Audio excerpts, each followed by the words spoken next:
Bad Bitches of Perfumery Part 2. We left off with Bandy, in my opinion, the first and baddest of the bad bitches, and it was worn by icons like Marlene Dietrich.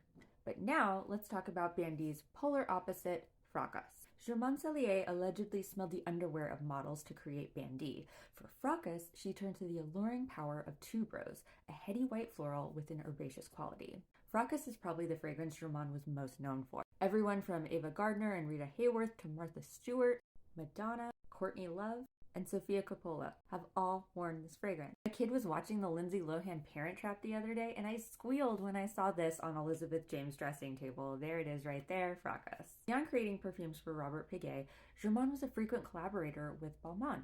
She even wore his designs. For them, she made Vent Vert. It was the first green floral scent. It's incredible. It's all thanks to an overdose of galbanum. She also worked on Miss Balmain, Monsieur Balmain, as well as fragrances for Balenciaga and Nina Ricci. Over her career, she created about 10 perfumes, and it was 10 for 10. They were all great. And she died at the age of 67 in 1976 after years of heavy smoking. In part 1, I mentioned that Germaine is a possible queer icon, and in the decades since her death, it has been repeated that she was either a lesbian or bisexual. The truth is, we don't know. In a 2014 interview, her niece said that she wasn't gay. We only know about her high-profile relationships, and they were all with men. So while it is possible she was queer, we just don't know. There's not enough evidence. What we do know is that her cousin Catherine was queer, and we also know that Perfumery was a boys' club, and some of her male peers did not like her. And because she was a childless woman encroaching on their turf, it is possible that these were rumors started by others to tarnish her reputation. At the end of the day, her sexuality doesn't matter, and perfume should be inclusive of all identities.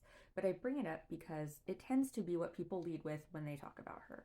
Like I said before, there aren't a ton of primary sources about Germaine in English, but Givaudan just released this graphic novel about her life. It's in French, but I just used Google Lens to read it. It's amazing quality, the paper just feels expensive, and it came with a little card that had Fracas on it.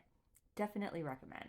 I hope you enjoyed learning about Germaine Cellier, and if you're in the Seattle area, on April 20th, I'm hosting Vintage Smells Club, where we will smell original vintages of Germaine's work. You can sign up at the link in my profile and check out the rest of my perfume histories at the playlist below.